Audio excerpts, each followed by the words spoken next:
નમસ્કાર, રાધે રાધે, જય શ્રી કૃષ્ણ. સ્વાગત છે તમારું આપણી YouTube channel government pension salary ઇન્ફોન્ટ ન્યૂઝમાં.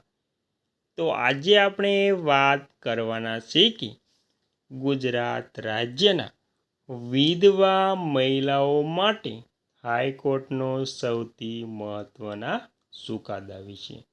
તો આખરે ફાઇનલ નિર્ણય આવી ગયો. ગુજરાત વિધવા મહિલાઓ માટે ખાસ ઉપયોગી સમાચાર. તો હવે વિધવા મહિલાઓ માટે હાઈકોર્ટે શું મહત્વનો નિર્ણય આપ્યો છે અને આ નિર્ણયથી વિધવા મહિલાઓને કેટલો થશે ફાયદો, તેની સંપૂર્ણ વાત આજે આપણે સાવ સરળ શબ્દમાં કરવાની છે. તો સંપૂર્ણ વાત વિગતવાર જાણતા પહેલાં તમને નાની એવી નમ્ર વિનંતી છે કે તમે આપણી ચેનલમાં નવા હોય તો આપણી ચેનલને સબસ્ક્રાઈબ કરી લેજો, કેમ કે આવી કોઈ પણ નવી અપડેટ આવે તે નોટિફિકેશન સૌથી પહેલાં તમને મળી જાય. અને વિડીયો ગમે તો લાઈક કરવાનું ભૂલતા નહીં.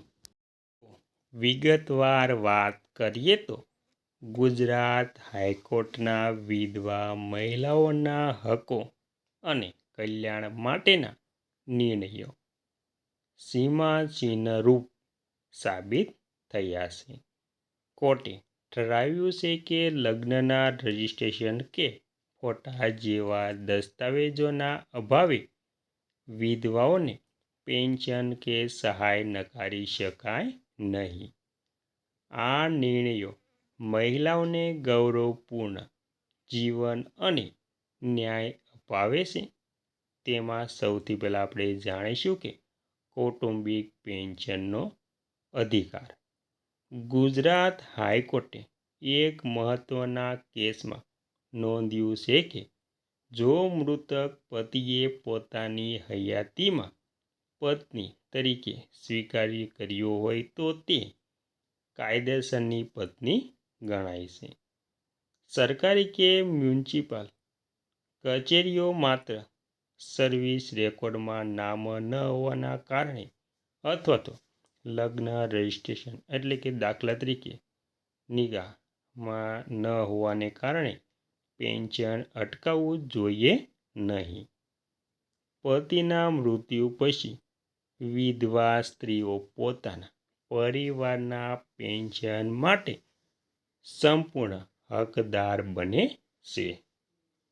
જો અધિકારીઓ તેમાં વિલંબ કરે તો કોર્ટે તેને અન્યાય ગણાવીને વ્યાજ સાથે પેન્શન ચૂકવવા આદેશ આપે છે.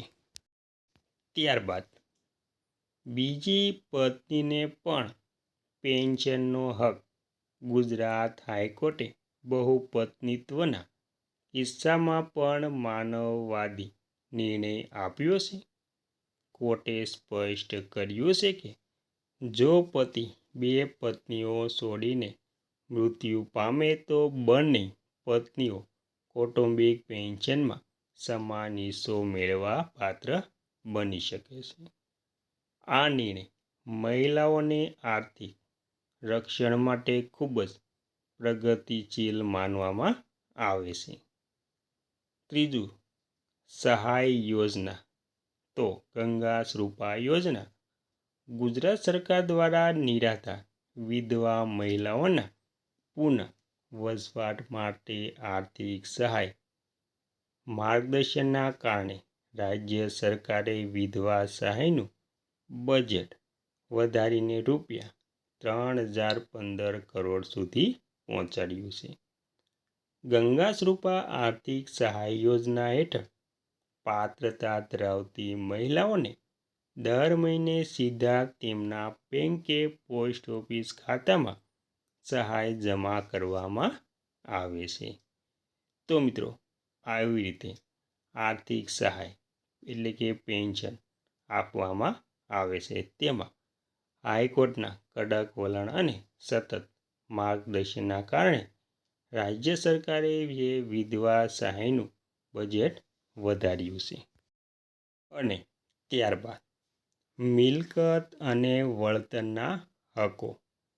હાઈકોર્ટે સ્પષ્ટ કર્યું છે કે જો કોઈ વિધવા મહિલાઓના પતિનું માર્ગ અકસ્માત મૃત્યુ થાય અને તે દરમિયાન તે સ્ત્રી બીજા લગ્ન કરી લે તો પણ અકસ્માત સમયની કાયદેસર પત્ની હોવાથી તેને વળતર મળવાનો અધિકાર રહે છે.